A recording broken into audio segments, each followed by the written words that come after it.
Member for Flamborough-Glanbrook. Thank you, Mr. Speaker.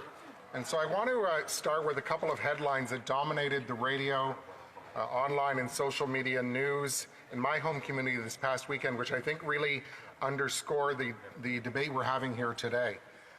Gun-wielding men forcefully entered Dundas home, stole 2 luxury cars, says Hamilton Police. Second headline, high-end vehicles stolen and targeted, home invasion in Hamilton, Ontario.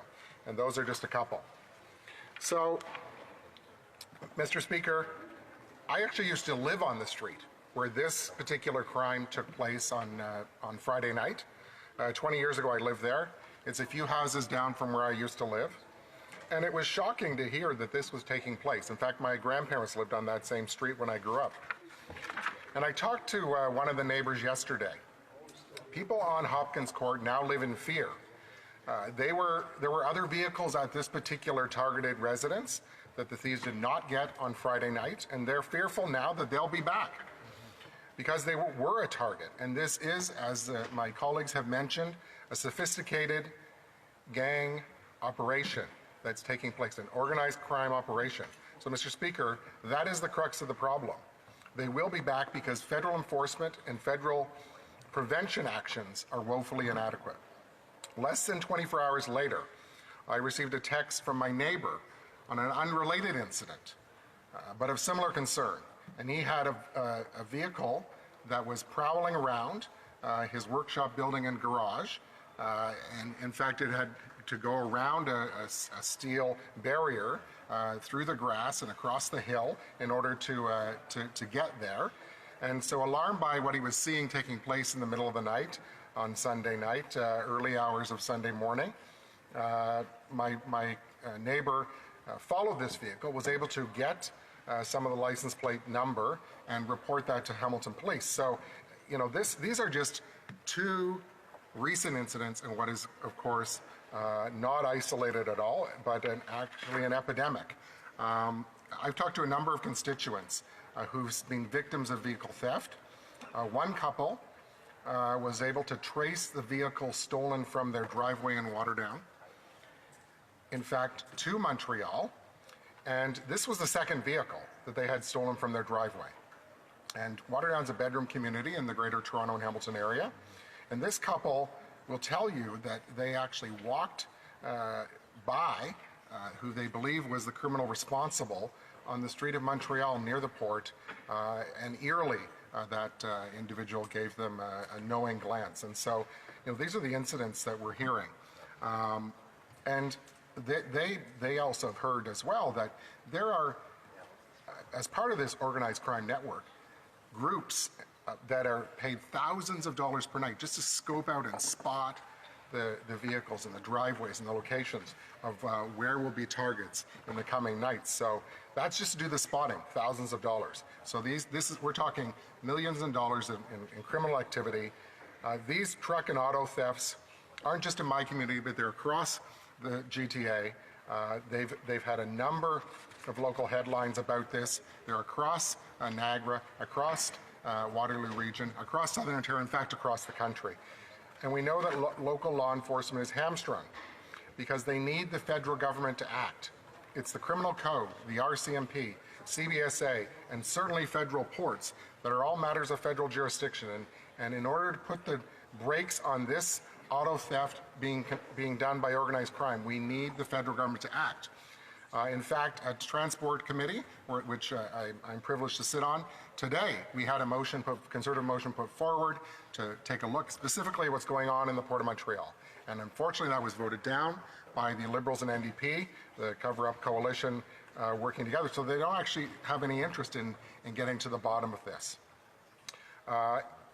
Even if you're fortunate enough to not to have a vehicle stolen, it is costing all of us because we know that it's $1.2 billion in insurance payouts for the stolen vehicles.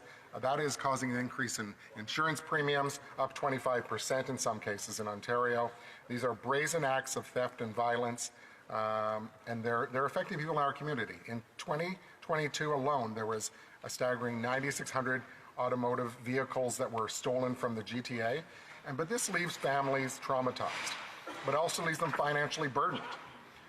The impact goes far beyond the immediate victims. It undermines the fabric of our society.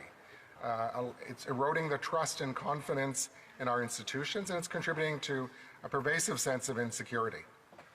The repercussions are felt not only in the emotional toll that's extracted by individuals and families, but also in the economic consequences borne by our communities as a whole. One of the most concerning aspects of this crisis is the failure of federal ports to stem the tide of stolen vehicles on our shores. These cars and trucks, pilfered from the streets of the GTHA, are effortlessly smuggled onto containers, loaded onto trains, and shipped illegally out of the country, primarily via the Port of Montreal. And ironically, that port is in the backyard of the Minister of Transport.